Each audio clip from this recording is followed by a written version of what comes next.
കേരള വ്യാപാരി വ്യവസായി ഏകോപന സമിതിയുടെ മൂന്നാർ യൂണിറ്റ് പ്രസിഡന്റിനും മറ്റു ഭാരവാഹികൾക്കുമെതിരെ വധഭീഷണി മുഴക്കുന്നവർക്കെതിരെ നടപടി സ്വീകരിക്കണമെന്ന് ഏകോപന സമിതി ജില്ലാ പ്രസിഡന്റ് സണ്ണി പൈമ്പിളിൽ ആവശ്യപ്പെട്ടു. വ്യാപാരികളുടെ ജീവനും സ്വത്തിനും സംരക്ഷണം നൽകേണ്ടത് ഗവൺമെന്റിന്റെ ബാധ്യതയാണെന്നും വഴിയോര കച്ചവടം അവസാനിപ്പിക്കണമെന്ന് പഞ്ചായത്തിനോട് ആവശ്യപ്പെട്ടതിന്റെ പേരിലാണ് ഏകോപന സമിതി അംഗങ്ങൾക്കെതിരെ വധഭീഷണി മുഴക്കുന്നതെന്നും അദ്ദേഹം ചൂണ്ടിക്കാണിച്ചു.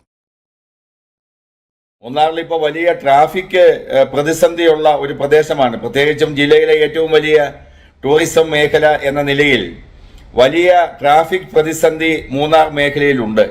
ഇത് തിരിച്ചറിഞ്ഞ ത്രിതല പഞ്ചായത്ത് ആളുകളും നമ്മുടെ പോലീസ് അധികാരികളും ഒക്കെ ചേർന്നെടുത്ത തീരുമാനമാണ് അവിടുത്തെ വഴിയോര കച്ചവടങ്ങളെല്ലാം ഒഴിപ്പിക്കണം, എങ്കിലേ സുഗമമായി ട്രാഫിക് സംവിധാനം ഒരുക്കാൻ കഴിയൂ എന്നുള്ളത്. അത് ഒരു പെട്ടെന്നുള്ള ഒരാഴ്ച ഒഴിപ്പിക്കൽ നടപടികളുമായി മുന്നോട്ട് പോയി. പെട്ടെന്ന് തന്നെ ചില രാഷ്ട്രീയ പാർട്ടിയുടെ ആളുകൾ അതിൽ നിന്നും പിന്തിരിഞ്ഞ് ഒഴിപ്പിക്കൽ നടപടി നിർത്തിവയ്പ്പിച്ചതിനെതിരെയാണ് വ്യാപാരി വ്യവസായി ഏകോപന സമിതിയുടെ ആളുകൾ മൂന്നാർ ടൗണിൽ പ്രതിഷേധ സമരം സംഘടിപ്പിച്ചത്. അങ്ങനെ പ്രതിഷേധ സമരം സംഘടിപ്പിച്ചതിനെതിരെയാണ് ഇപ്പോൾ ഏതാനും ചില